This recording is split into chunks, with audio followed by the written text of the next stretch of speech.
tal? ¿Qué tal, amigas y amigos? Buenas tardes. Volvemos a encontrarnos aquí en Sin Censura. En este contexto en donde estamos combinando Sin Censura actual con el Sin Censura de otras temporadas de hace algunos años, hoy vamos a presentarles una entrevista muy especial porque se trata de un personaje, un hombre de Estado, que sin duda sigue siendo parte fundamental en el proceso democrático de nuestro país, de mi mayor afecto, Porfirio Muñoz Ledo. En esta primera parte que estamos presentándoles el día de hoy, Porfirio se refiere fundamentalmente a su infancia, a su juventud, a diferentes momentos de su vida profesional, su tránsito por la colonia del Valle. Recuerdo que en aquella ocasión que platicamos, me dice, bueno, para mí la colonia del Valle es mi patria chica, es como para ti Oaxaca. Y efectivamente, él habla de la colonia del Valle, de sus padres que eran profesores, de su formación en la universidad, de sus posgrados, de cómo se incorpora a la vida pública ya siendo un profesional, de sus doctorados, de sus estudios en Francia. En fin, creo que es muy interesante en este momento en que hay un debate nacional sobre muchos temas, sobre varios temas de la Cuarta Transformación, de los momentos políticos que se están viviendo, retrotraernos en el tiempo y escuchar lo que Porfirio Muñoz Ledo nos dijo aquel 26 de octubre del 2005. Vamos a verlo. ¿Qué tal, amigos? Buenas noches. Volvemos a encontrarnos aquí en Sin Censura. Esta noche un invitado muy especial, muy cercano a mi afecto personal, a mi vida política y por supuesto a la vida de este país. Yo creo que en México no se podría hablar de los tiempos actuales y de la transición democrática o la alternancia sin referirnos a Porfirio Muñoz Ledo. Porfirio, qué gusto. ¿Qué tal, Raúl? Muy buenas noches. Qué buen espacio para platicar. Hacía rato. Pero vamos a ir a las cosas. Te echaste un buen tiempo en Europa. Sí, bueno, no demasiado, poquitito más de 3 años, aunque vine con mucha frecuencia a México. Igual que cuando estuve en Naciones Unidas, el compromiso era estar allá, pero no separarme de aquí. Además, estuvieron invitando a muchos mexicanos allá, rectores, gobernadores, parlamentarios, hicimos muchos seminarios y creo que de alguna manera continuamos el trabajo de la reforma al Estado de aquel lado del Atlántico. Porfirio, yo quiero hacer en la medida de lo posible esta noche un repaso de lo que ha sido Porfirio Muñoz Ledo, porque tu vida es interesante desde el principio hasta el fin, y en ese contexto, muchas veces conversamos sobre aquel joven que nació en la colonia del Valle y que estudió en el Instituto México y que pasó por París y por la Universidad Nacional. ¿Qué de esa etapa? ¿Cómo la ves a la perspectiva del tiempo? Tanto voy a la colonia del Valle, si vieras que el recuerdo uno tira la querencia. Cada vez más paso por la colonia del Valle, cada vez más busco tomar un café por ahí. Esos son los arraigos, ¿no? Es como nuestra provincia. Mi Oaxaca es la colonia del Valle. Mira, en realidad yo vengo de la escuela pública porque mi madre era profesora de educación primaria y de educación física y mi padre era profesor de educación física de aquellas grandes escuelas de formación de maestros de la época de Vasconcelos. Y mi madre era profesora de 6º año de primaria de la primaria que estaba a 5 calles de mi casa, la Rosa Luxemburgo, porque se venía del cardenismo. Sí. Mi madre estuvo en el Centro Escolar Revolución, que fue la escuela modelo del general Cárdenas. Cito porque esa es mi infancia. Mi infancia es el cardenismo. Sí, toda época de la vida tiene que ver con una etapa. Curiosamente, creo que se lo habrás preguntado, coincidí con el ingeniero Cuauhtémoc Cárdenas en el jardín de niños. Bueno, muchas veces platicamos el Brígida de eso. Alfaro. Sí. Pero nada más que él era el hijo del presidente de la República y yo era hijo de profesores de escuela. Se suponía que era un país más igualitario, desde luego, no se veían tanto las diferencias como ahora. Ahora no ocurriría una cosa así.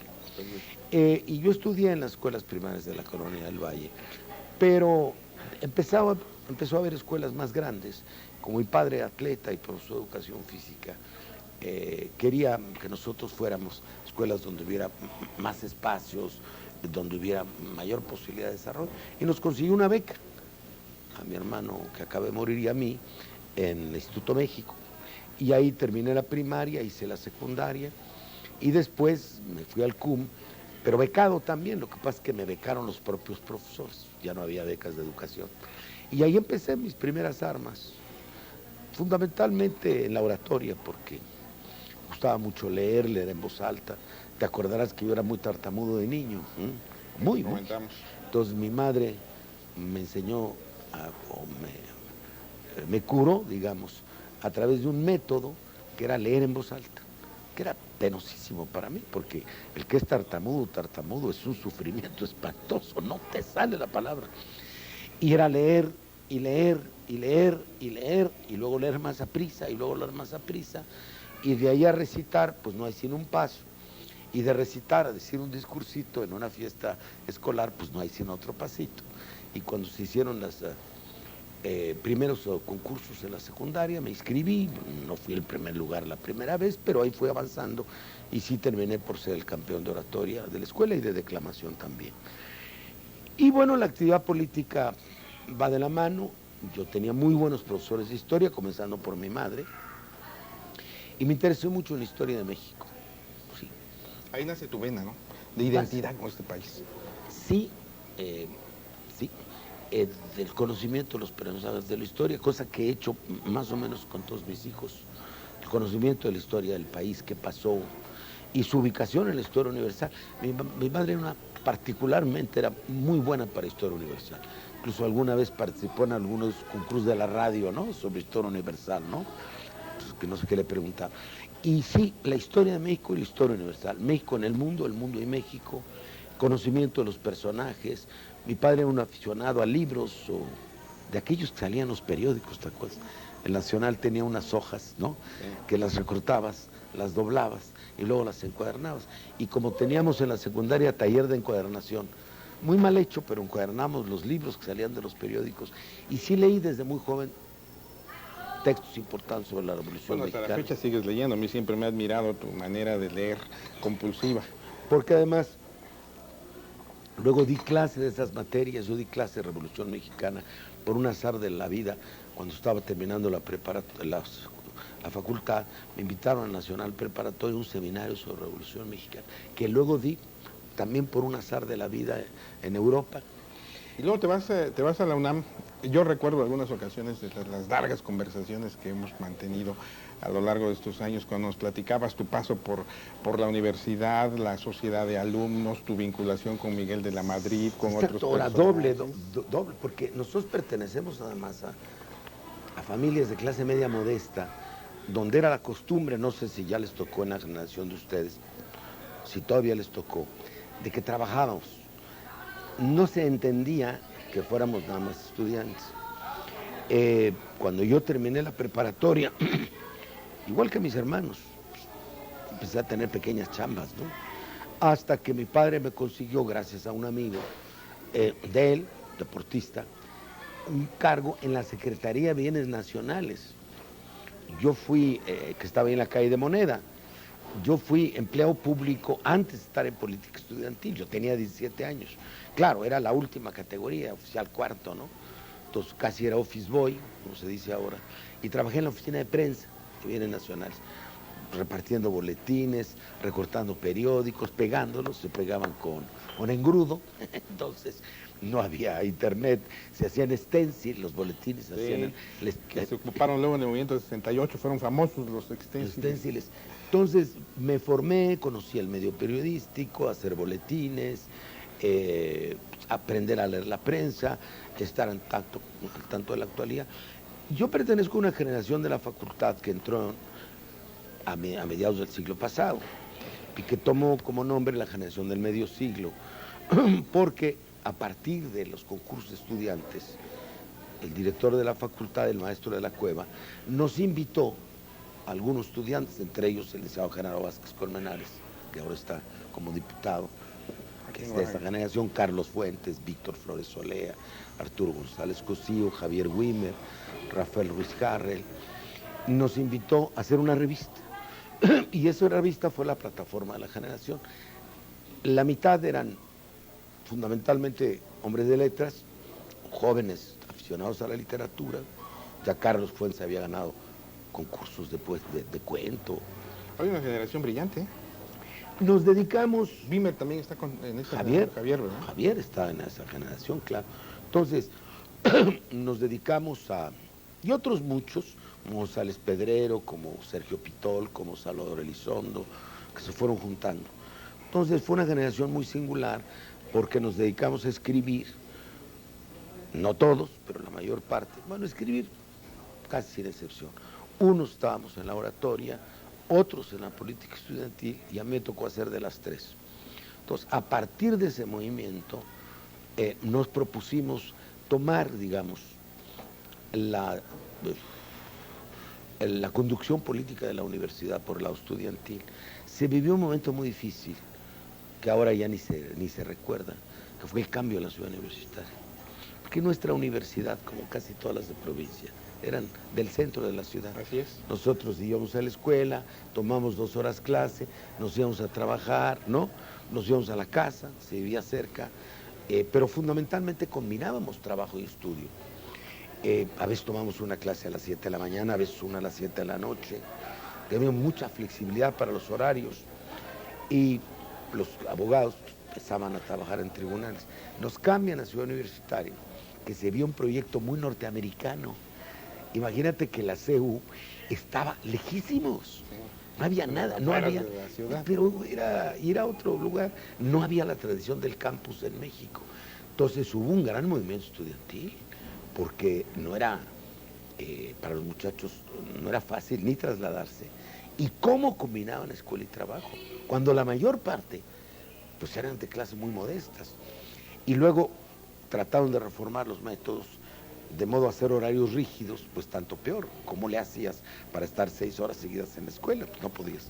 Entonces tuvimos muchos movimientos que me tocó encabezar. Empezó por los estudiantes de Derecho.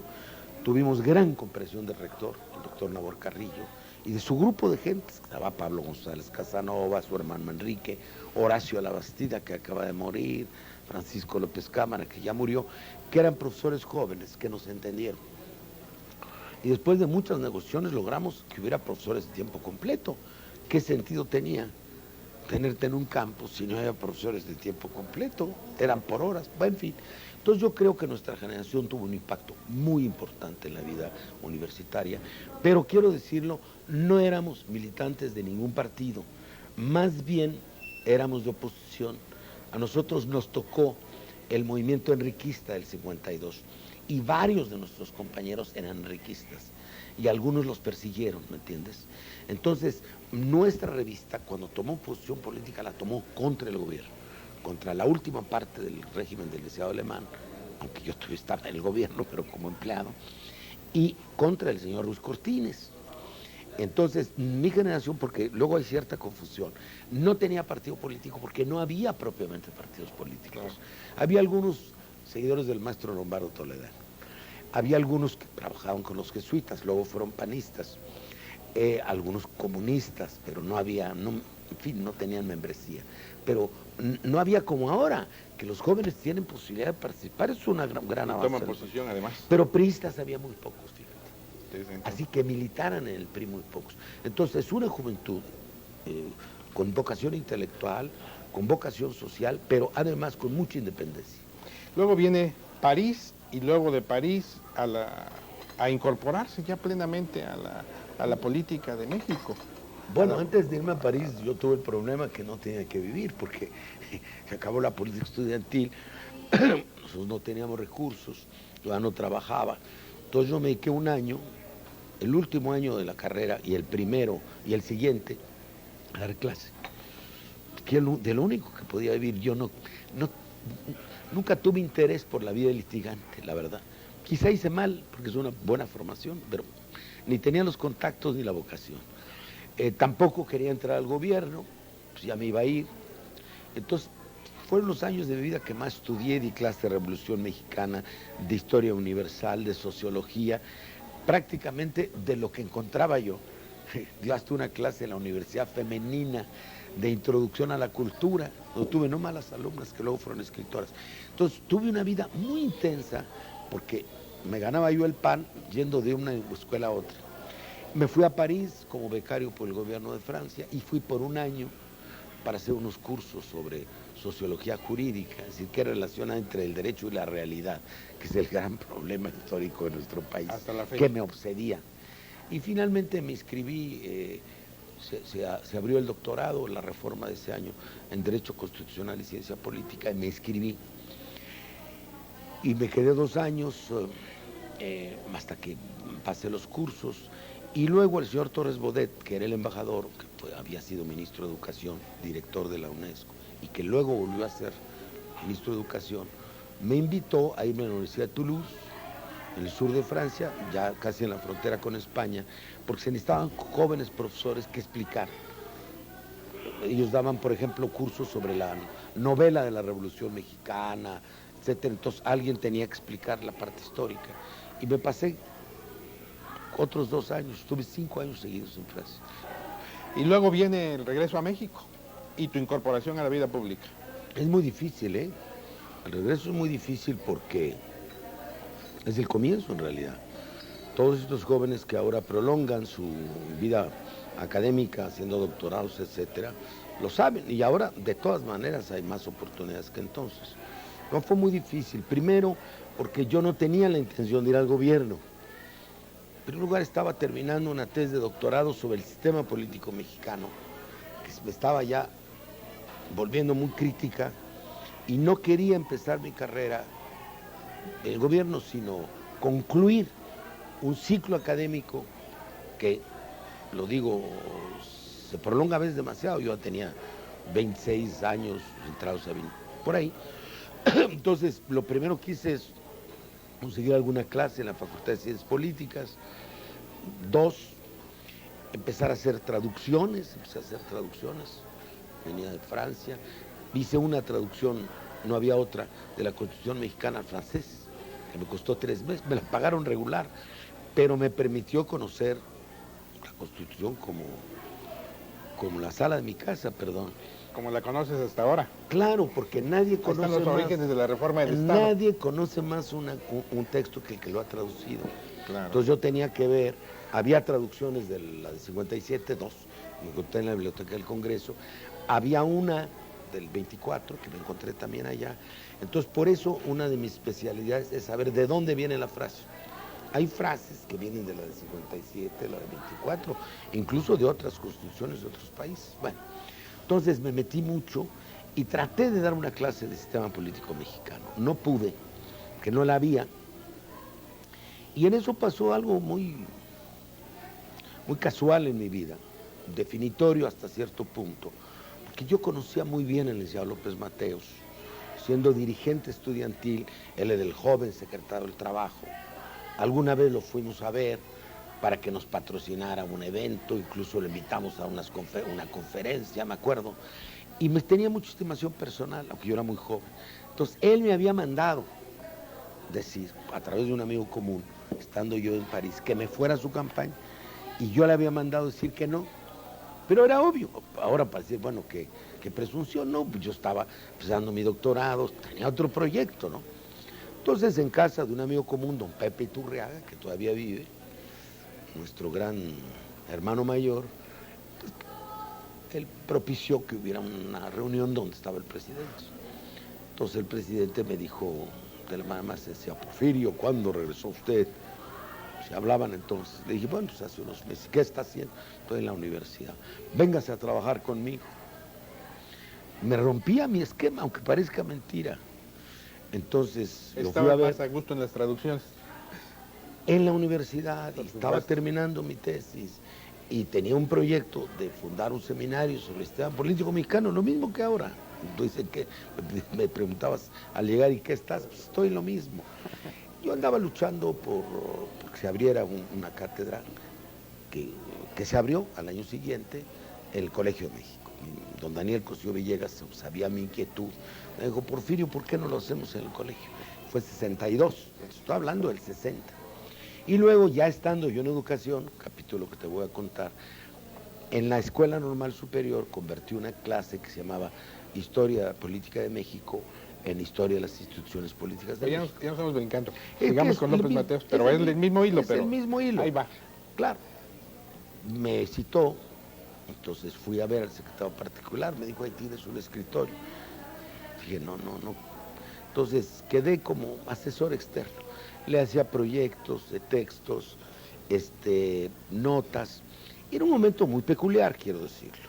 Era el momento del movimiento, era el momento, y no hay que eludir el trasfondo histórico, del movimiento de liberación nacional, después de la Revolución Cubana. Muchos intelectuales, varios miembros de la generación se habían ido a una oposición muy abierta con el MLN. Entonces, el presidente López Mateos quería que hubiera un grupo también de intelectuales de izquierda que le dieran ideas de varias edades. Pues estaba Enrique Ramírez y Ramírez, el viejo Alejandro Carrillo, ya te contaré, era un grupo muy interesante. Entonces ahí inventó López Mateos que él era de extrema izquierda dentro de la Constitución. De ahí surge. Ese es exactamente el momento, todo tiene su razón de ser, que tenía mucho interés, no porque estimaba a Porfirio, porque Porfirio había estudiado en Europa. Bueno, eso lo hacía candidato a, pero la razón era otra. Claro. Quería acercarse gentes con cierto prestigio generacional, y bueno, y era muy abierto a lo que nosotros le decíamos, ¿no? Nosotros estuvimos en contra de la cárcel de Siqueiros, dejamos de ir, todas estas cosas que ocurren, ¿no? Finalmente él me invitó a un viaje a Francia porque me mandó llamar un día, el presidente. Tenía una gran bonomía. Oye, Porfirio, usted que estudió en París, a ver, ¿cómo ve mi programa? Lo llevaban a la tumba de Napoleón, le digo, bueno, primero ahí están las banderas que nos tomaron los franceses, se las tendrían que devolver. De ahí vino la idea de que le devolvieran las banderas. Y luego usted váyase a la casa de Víctor Hugo. ¿Dónde está? Pues en Talán. ¿Por qué? Porque Víctor Hugo fue el que protestó cuando la invasión francesa. Entonces, que le lean ahí la carta de Víctor Hugo, en donde Claro. se pone del lado de los mexicanos. Todo eso ocurrió. Y bueno, a esa luz, pues ya estaba yo mitad en el gobierno, mitad en la universidad. Don Jaime Torres Bodet me mandó a llamar. Era secretario de Educación Pública. Y me dijo, oiga, Porfirio, necesito a alguien que sepa de educación superior. Usted vio y vivió los cambios educativos en Europa, los comentamos alguna vez. Dentro de esas reformas, yo le pedí que fuera usted a la Universidad de Toulouse, porque se modificaron los planes de estudio. Interesante, se dividieron en etapas, que todavía no llegamos a eso. Una licenciatura corta, un diplomado o maestría del mismo tamaño, y los doctorados para después, pero se uniformó. Ahora está uniformada toda Europa en eso, se llama el proceso de Bolonia. Nosotros estamos muy atrasados en cuanto a los vasos comunicantes de la educación y la parcelación del sistema educativo en tramos más cortos para dar salidas hacia afuera. Claro. Bueno, y me invitó a ser subdirector de Educación Superior, tenía 28 años, investigación científica, y acepté, se fue en primer cargo, digamos, de gobierno. Muchos problemas, la burocracia, bueno, sabemos lo que es el gobierno de México, con un jefe muy ameritado que estaba sobre mí, pero que ya no hacía nada. Me ofreció don Jaime hacerme director general, nunca pudo hacerlo por razones, había muchos intereses creados, y pasé 4 años extraordinarios de mi vida en la creatividad, presentando reformas al sistema de educación superior, conociendo a fondo el sistema educativo del país. Yo revisaba los informes anuales de la Secretaría. Y realmente cuando tú ya llegas a otros niveles es que cuando eres subsecretario de la presidencia. Sí, bueno, pero eso es un salto mortal muy posterior. Ya es más adelante. Cuando termina el gobierno del licenciado López Mateos, sucede en la Secretaría de Educación Pública, don Jaime Torres Bodet, Agustín Yáñez, el gran escritor jalisciense, y Agustín me invita a quedarme en la Secretaría. Él me tenía aprecio también. Me invitó el secretario particular, me mandó un mensaje. Es muy complicado. Yo quería... Mi problema es que yo seguía dedicando tiempo a la escuela. Es decir, cuando yo estaba trabajando en educación, como te digo, daba clase en normal superior y daba clase en el Colegio de México. Eso me lo permitió don Jaime. Entonces, un cargo de secretario particular, ¿no? Porque era yo subdirector, me lo permitía. Era muy complicado. Entonces, el secretario de Relaciones Exteriores, don Antonio Carrillo Flores, que me conocía, hermano del rector, con el que yo negociamos el cambio de la ciudad universitaria, preguntó quién podría ir de consejero cultural a París. Y le dieron mi nombre varias gentes, el propio don Jaime, don Daniel Cosío Villegas. Me acuerdo que Pepe Gorostiza también, ya me llamó don Antonio y me dijo, oiga, todo el mundo lo recomienda. Le dije, bueno, pues es que estuve allá. Entonces me fui de nuevo a Europa, yo volví como agregado cultural. Sí, hasta ahí, hasta los 30, 31 años, queda claro que mi vocación era fundamentalmente académica, pero mi especialidad la política mexicana. Yo quería terminar mis estudios, fortalecer mi seminario, etc. ¿Y qué ocurrió? Ahí sí fue el milagro, ahí sí fue la gran vuelta de mi vida. No fue cuando me invitó el Licenciado López Mateos, fue estando yo en Francia. Me toca como embajador el doctor Ignacio Morones Prieto, el doctor que había sido gobernador del estado de Nuevo León, que había sido secretario de Salubridad, que había sido uno de los precandidatos a la presidencia, se había ido en el gobierno de López Mateos, ya avanzado, había sido su contendiente a París, y se había quedado un poco más. Entonces yo llegué en su fase, la fase final, y ya se iba a regresar. Estuve en realidad, coincidí nada más un año y medio con él. Y bueno, él nos llevaba con los diplomáticos de carrera, no le gustaban, parecían burócratas, quizá no los entendía, algunos pues, son muy valiosos. Y entonces le caí muy bien, entonces me empezó a encargar de todo, ¿no? Desde que lo representara en un acto, le encantaba platicar conmigo, llegaban sus viejos amigos de la política. Él era muy amigo del creador de la Banca Central Mexicana, don Rodrigo Gómez. Los dos eran de Linares, Nuevo León. Y ese tipo de amigos sí, me invitaba y yo le fui, creo que eficaz y leal, para decir, ¿no? Y cuando él se viene, de repente viene la huelga médica, 66, 67. Entonces, truena el Instituto Mexicano de Seguro Social, y ya él estando retirado, ya había terminado. ¿Sí? Lo invitan a ser director del Instituto Mexicano de Seguro Social, porque era médico conocido, porque era un buen político, porque lo respetaban todos, vino a resolver un problema. Y llega a México y no tenía ahí equipo. Entonces yo, por un azar de la vida, vengo en un viaje con el ministro de la Cultura de Francia, André Malraux, que me da mucha visibilidad. Y entonces el doctor me invita a irme al seguro. Ahí va un problema muy complicado, porque varios me invitaron. Don Antonio Carrillo me invitó a ser embajador, tenía 31 años, por cierto, Argentina. Pero le di mi palabra al doctor, me hizo secretario del Consejo del IMSS, que en realidad es la Secretaría General. Sí, sí. Y es la relación con las organizaciones de los empresarios, con los sindicatos. Ya fue mi primera experiencia política, pero fue un azar.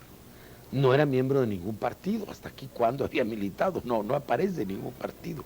Pues cuando tú hiciste tu carrera en el PRI, pues no, porque no conocen el viejo, el antiguo sistema. El antiguo sistema tenía muchas ramas, claro. Habían los médicos, ¿no? Por ejemplo, un médico famoso como el doctor Ignacio Chávez fue miembro del PRI, pues no. O los ingenieros famosos como el ingeniero Dovalí o el ingeniero Barrosierra fueron miembros del PRI, no. La mayor parte de los secretarios de Estado no eran miembros del partido. El partido era la rama política, la rama electoral del sistema. Pero el sistema tenía muchos compartimentos. Claro, tenía otros espacios. Claro. Entonces, ¿tenían compromiso de partido? No lo tenían. Tenían compromiso con el presidente y con el país. Eso sí. Había mucha responsabilidad en eso en general.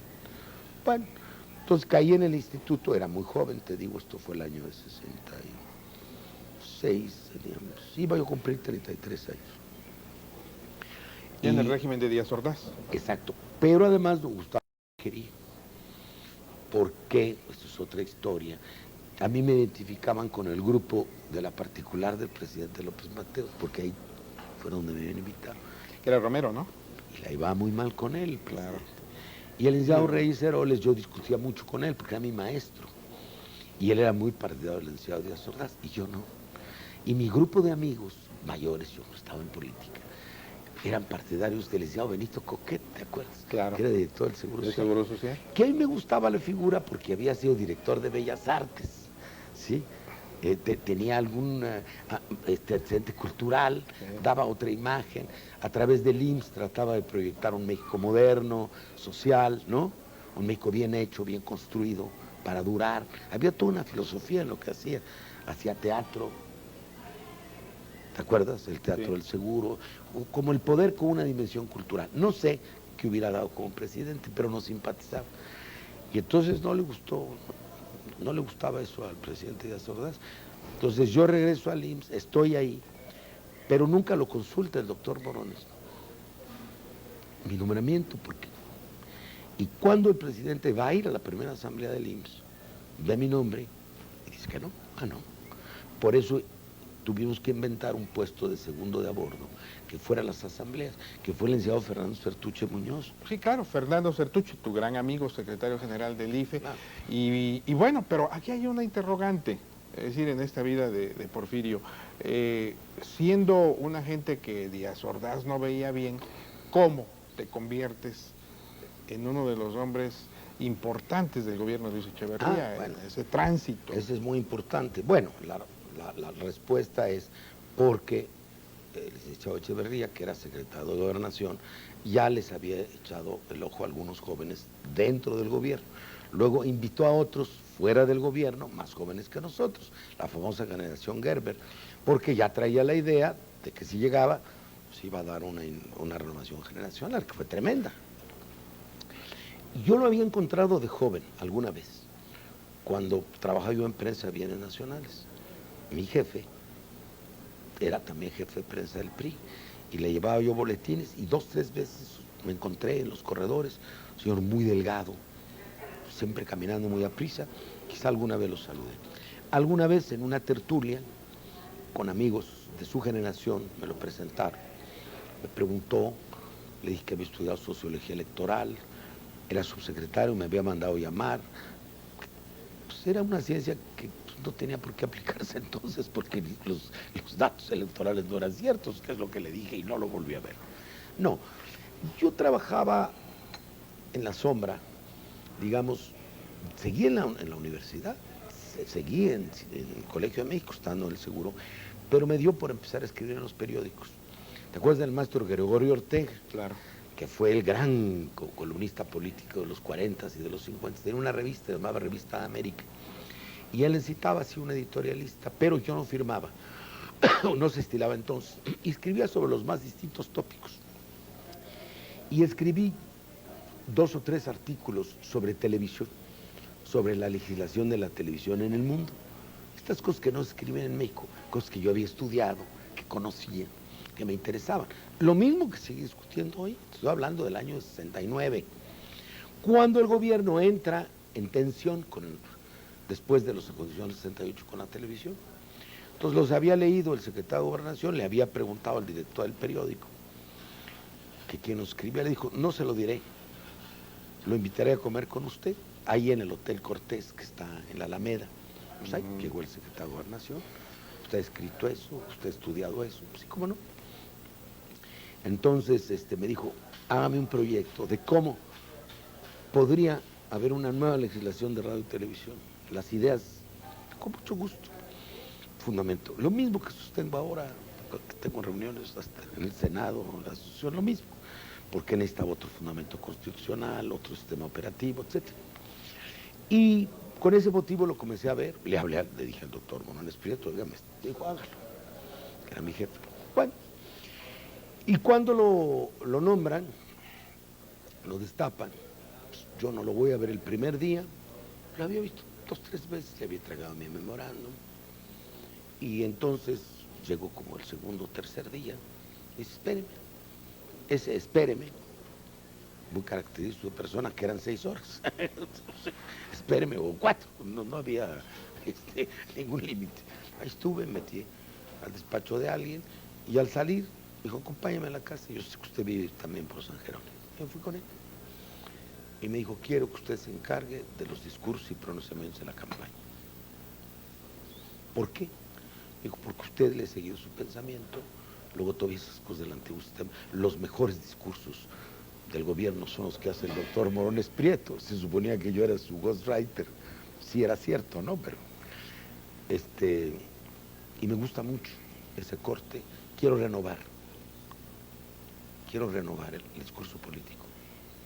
Le dije, pues mucho lo necesita, estamos en... Y no me dio ningún cargo, cosa que extraña es la política antigua de México, no quería que se supiera, me mandaba los textos a mi casa, no tenía con quién mandárselos, luego me abrió una oficina en su casa, estaba yo en la sombra. Hasta que... Allá en Magnolia. Sí, a las 4 calles de mi casa, yo vivía más ¿En arriba, San Bernabé? pero más arriba, Sí. hasta arriba, cerca del Sí, Cerro sí, del me acuerdo. Río, bueno. Entonces, hasta que fui apareciendo en público y no tenía ningún lugar y seguí siendo secretario general del Seguro. Luego, para sorpresa mía, el director del Seguro me dijo, vamos a hacer algunas reformas a la ley. Y el candidato, que ya entonces era presidente con estilo antiguo, dijo que se encargara usted.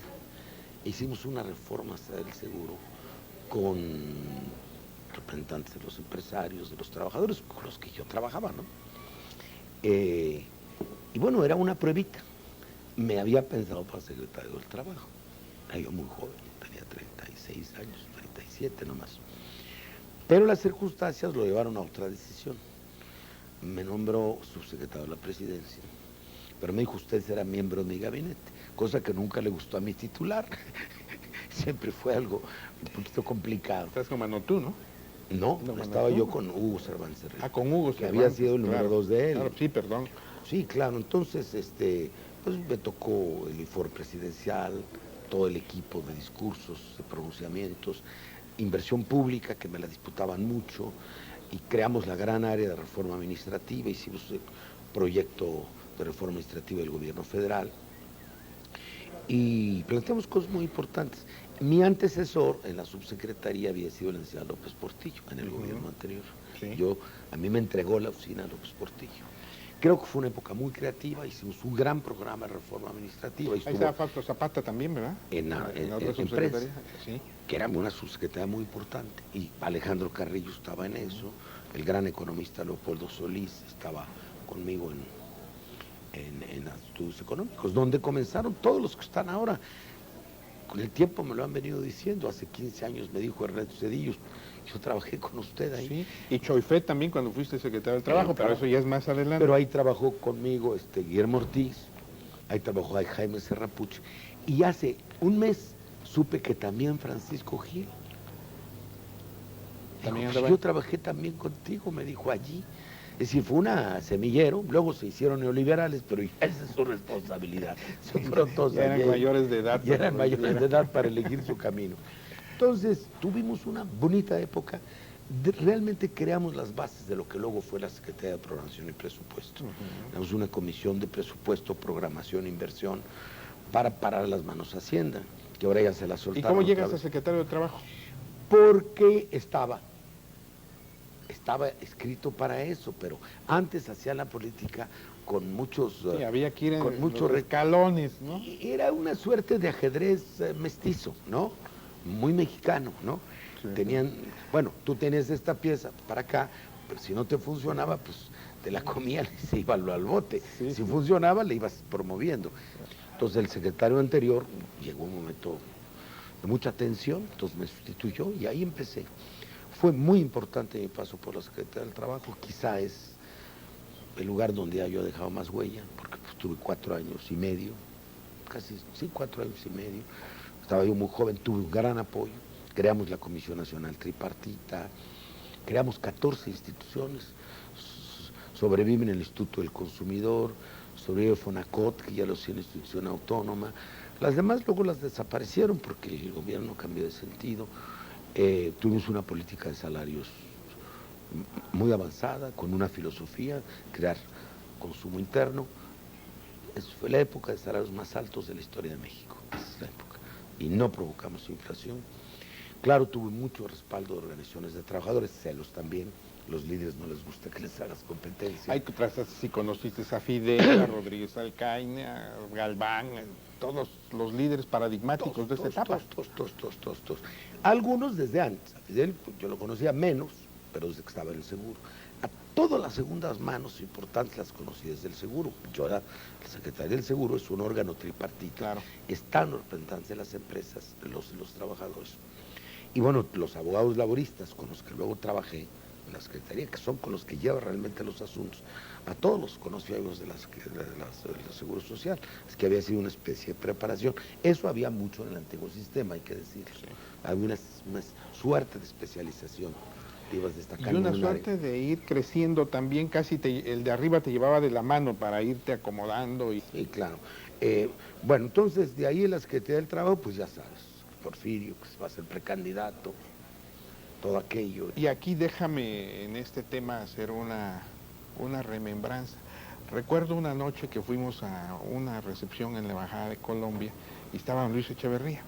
¿Te acuerdas que había un grupo de gentes ahí? De Venezuela. De Venezuela, cierto. Tu memoria te sigue sin fallar, La toma de posesión de Ernesto Zedillo. Así es. Fuimos a aquella recepción y estaba don Luis, estaba Rosenthal en el grupo, estaban varias gentes. Mi primo, el embajador Cabrera Muñoz Ledo. Y entonces don Luis empezó con su estilo, ¿no? Aquí el hombre más brillante de mi gabinete, le dijo a los que estábamos en el grupo. Y entonces tú tuviste una frase que dijo, bueno, ¿y entonces por qué no fui presidente, señor presidente? No, fue exactamente así. Pero por ahí va. No, usted hizo un elogio que le agradezco mucho, sigue siendo, cuando lo veo, muy gentil conmigo, un elogio muy amplio, no sé si excesivo, y le dije, por eso fui presidente, muchachos. Pues al revés lo planteé. Al revés. Entonces, fue tu comentario. bueno, tiene que ver con eso. Un amigo mío muy querido me dijo alguna vez, la educación que nosotros tuvimos, sobre todo tú, que eres hijo de maestros, te hizo pensar, te creó una mentalidad meritocrática. Es decir, que piensas y has pensado siempre que el mérito conduce al ascenso. Y eso fue tu error, el mérito no condujo al ascenso, condujeron otras cosas. Yo allí... Pero fuiste finalista, Porfirio, es lo que ha dicho don Luis en varias partes, después incluso me lo dijo en una entrevista. Claro, lo que pasa es que esto es cierto y no, porque no hay medalla de plata ni medalla de bronce. Sí, como no hay plurinominales en la presidencia. No hay plurinominales, fue uno y los demás no fueron. Que en el fondo de su conciencia era la otra alternativa, pues es muy probable, pero es indemostrable. Simplemente no fui. Ahí hubo un dato objetivo de medalla de plata que me invita a ser presidente del partido. Ahorita te digo cómo ocurrió. Bueno, yo con el licenciado López Portillo tuve muchas relaciones distintas. No lo conocí, él fue mayor que yo, 12 años, 13. Lo conocí en la universidad de lejos, me inscribí a un curso de él, pero fue el año que me lancé a la sociedad de alumnos, entonces me cambié de curso y eso nunca lo olvidó porque pasaba lista y yo nunca estaba. En fin. Luego fuimos muy cercanos ahí en el gobierno, porque hicimos ese grupo de programación y presupuesto, muchas ideas eran de él. Pero luego él se va a Hacienda, yo a trabajo y ahí empieza la rivalidad, que fue muy fuerte, muy fuerte. Aunque tenía momentos buenos, momentos malos, sí fue una rivalidad fuerte. Y él aceptó que yo fuera el jefe de campaña. Fue un destapamiento clásico, empezó a citar al presidente a las 7 de la mañana a su casa, veo a sus hermanos, luego citó a los líderes del partido, ya estaban avisados yo creo, y luego, etcétera, y yo llegué al final. Y me hacían señas por la ventana, yo no entendía nada, una seña como de la mitad, así, porque ya les había dicho. Entonces me dijo muy claramente, ¿cómo se decía entonces? Los sectores del partido han pensado en el señor López Portillo, que lo elogió, mexicano, un patriota, etcétera. Ya estaba muy tenso. Yo sostengo que los presidentes se arrepienten la noche anterior del destapamiento. Tengo esa tesis para un pequeño ensayo, ¿no? Porque ya sienten, ¿no? Que se les va, el alma se les sale del cuerpo, ¿no? Y ya le empiezan a haber defectos, pero ya no tienen solución. Ya no pueden. Ya dispararon el tiro y ya no lo pueden detener, ¿no? Muere el rey, viva el rey. Entonces, me dijo, yo quisiera que usted mantuviera en alto nuestras banderas, etcétera, el internacionalismo, la famosa Carta de los Derechos y Deberes Económicos de los Estados, de la que no hemos hablado, que yo tuve que ver en su lanzamiento, no tanto en su formulación, política social, política nacionalista, etcétera. Y le dije, bueno, pero pues esa es la responsabilidad del candidato, no la mía. Digo, no, pero hay que buscar un equilibrio. Usted coordine su campaña. Le digo, se me tienen que invitar él. Y bueno, había ahí un problema, porque el presidente del partido era el licenciado Jesús Reyes Heroles, pongo yo a coordinar la campaña con el presidente del partido, con lo cual tuve muy buena relación intelectual, pero también una relación muy compleja desde el punto de vista político. Y me dijo, no, bueno, estamos en eso, pensamos que Jesús se retire. Entonces, se trata de la presidencia del PRI, no se trata solo de la campaña. En el primer momento fue un poquito confuso, creo que lo estaban midiendo ese día, ¿no?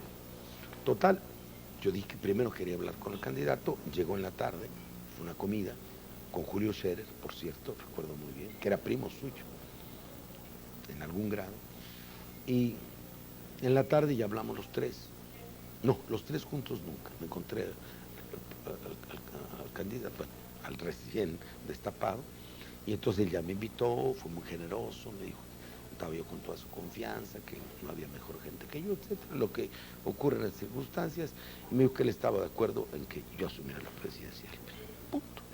Que fue una gran sorpresa, porque yo no había militado. Claro, pero ahí él ya... tampoco. Claro. Que era el problema, ni él ni yo. Ni los dos. La primera vez que nos vimos, al día siguiente en mi casa, no quiso que fuera a su casa, llegó muy temprano a la mía, porque ya tenía mucha gente allá. Lo primero que me dijo, oiga, Porfirio, ¿usted ha militado en el PRI? No, ¿por cuándo? Fui a reuniones del IEPES y estas cosas que le invitaban a uno. En la campaña de don Luis fui secretario de esta comisión del IEPES, comisión especial, no sé cómo se llama, pero nada más, era una rama para intelectuales, vamos, pero militante no, pues nunca fui diputado ni senador. ¿Ha estado usted en campaña electoral? En ninguna. ¿No ha dicho usted discursos? Nunca fui jilguero. Siempre lo eludí, yo hice una carrera distinta. Y yo estoy igual que usted. Entonces, ninguno de ustedes ha militado. Pues es los milagros de este sistema, que de fuera no se entienden, ¿eh? Claro. Que de fuera no se entienden, ni se entendían. Los milagros del sistema. Pero déjame decirte, que esto también algunas veces lo hemos platicado. Una campaña compleja y difícil para ti, fundamentalmente porque desde el principio, lo que tú apuntabas hace un momento, el distanciamiento entre el presidente Echeverría y el candidato, pero sí se manifiesta en la campaña. Claro, pero yo tenía el peso de que era secretario de Estado, había sido secretario de Estado, había sido precandidato. Claro, a mí me pusieron otros, en un sistema de equilibrio muy complicado, un secretario general, un presidente de partido del Distrito Federal que me compensaban a mí también, ¿no? No, creo que ese sistema exigía una intermediación muy puntual, muy imparcial y muy honorable.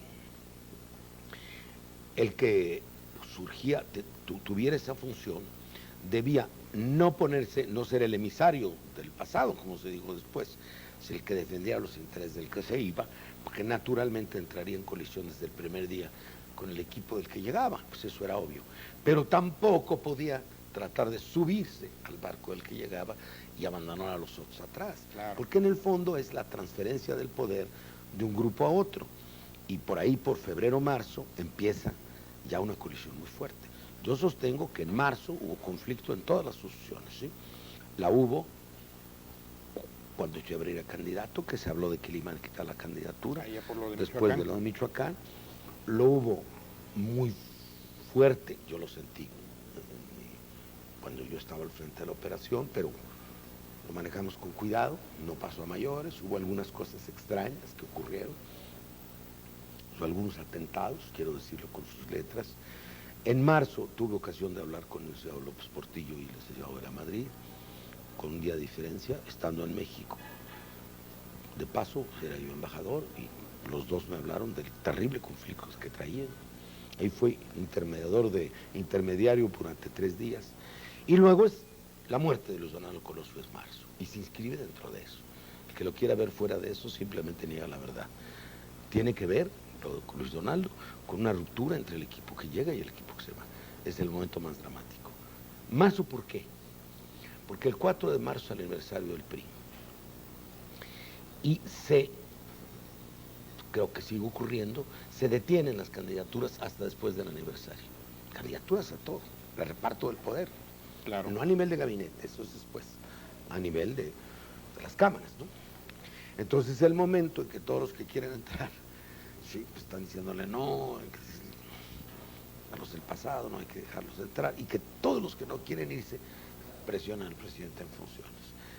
es un momento, si quieres, simbólico, plástico, donde todo lo que se está jugando de enfrentamiento se producía. Por eso yo tengo una idea muy clara de cómo mataron a Luis Donaldo y por qué.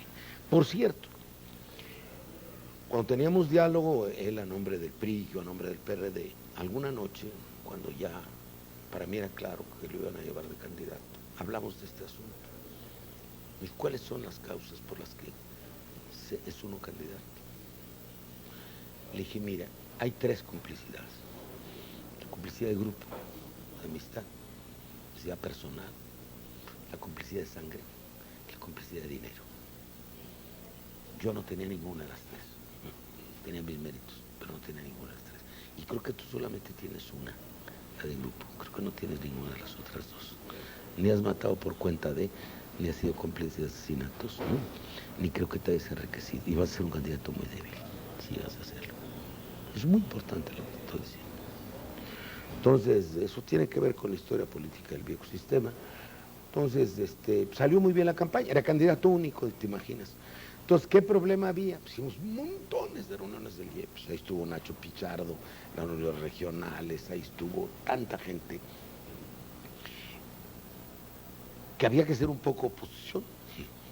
Y la gente lo entendía, empezaron las críticas y ahí fue el momento difícil. Un día, el presidente no se metió nunca. Ya me dijo, oiga, licenciado, ¿a qué partido pertenezco yo? Al PRI. Pues, ¿por qué el PRI me ataca? Como presidente. Y le dije, vamos a hablar despacito.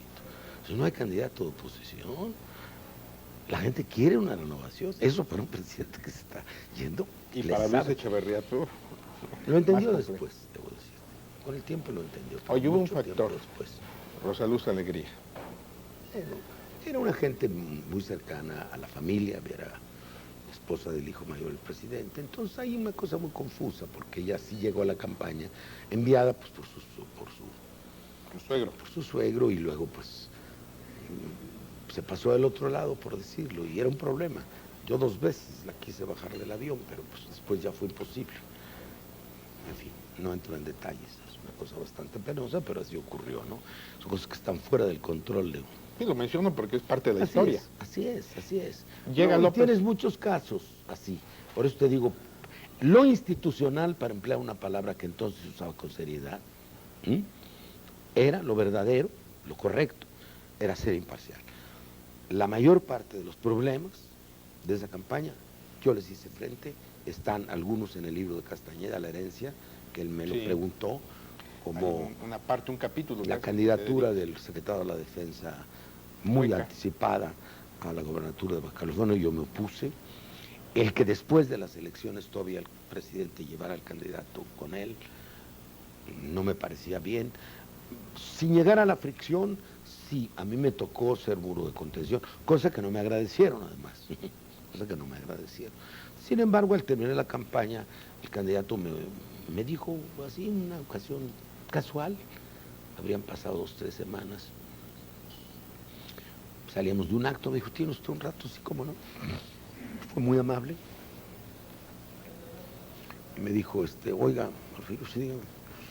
Me hizo un elogio, me dijo incluso, yo considero que, salvo la gente que viene desde hace tiempo conmigo, nadie ha tenido una colaboración, una aportación tan valiosa como usted, etcétera, etcétera. ¿Qué quiere usted ser en mi gobierno? Le dije, nada, el día que hablamos, le dije, usted no tiene compromiso conmigo, yo me puedo regresar a la universidad. Eso depende de usted, qué tipo de gobierno quiere y para qué me necesita. Entonces empezó, me dijo, bueno, usted puede ser cualquier cosa. Hasta presidente. Dijo, exactamente, pero lo hizo con una C. Ahí estaba también, ¿sí? Problema.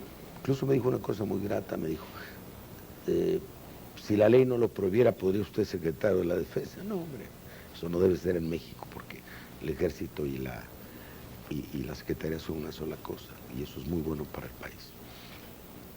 No es como en otros. Y me dijo, bueno, ahí en los periódicos se dice que usted puede ser secretario de Gobernación, de Relaciones, de Educación, el IMSS. Le dije, bueno, pues eso es Vox Populi. Le dije, no, hombre, eso es Vox Grilla. Los que quieren crear ahí. ¿Qué decides usted? No, decídalo usted. Entonces, dijo, bueno, vamos a dejarlo. Y me empezó a dar todo el armado político, mientras él tenía juntas con los economistas, por ejemplo, el armado de las cámaras, las comisiones de la Cámara de Diputados, de la Cámara de Senadores, mantuve la relación con todos los gobernadores, estoy hablando del mes de julio, agosto, pero la tensión seguía por la presión del presidente saliente, Claro. que lo quería llevar a todos lados. Viene el momento tremendo de la presión, que es la devaluación del peso el 1 de septiembre. Entonces, el presidente invita al presidente electo a ir a oírlo a la Cámara. Y yo me voy a verlo. Dije, no, presidente, eso no se hace. La responsabilidad es de él, porque es secretario de Hacienda. Y yo le dije que esa política llevaba a la devaluación. Usted no me hizo caso y usted lo hizo presidente. Pero eso ya es historia antigua. Ahora el responsable es usted, perdóneme. No, va a estar usted a su derecha. No, yo no importa dónde estoy, yo puedo estar en mi casa, en la televisión se ve mejor, ¿no? No lo lleve. Lo está usted haciendo responsable de algo de lo que ciertamente es responsable como secretario de Hacienda.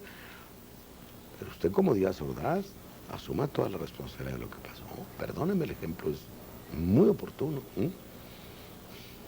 Entonces la tensión creció y en septiembre me dice, quiero que usted sea secretario de Educación. Pues me pasó de una cartera a otra, pues, simplemente.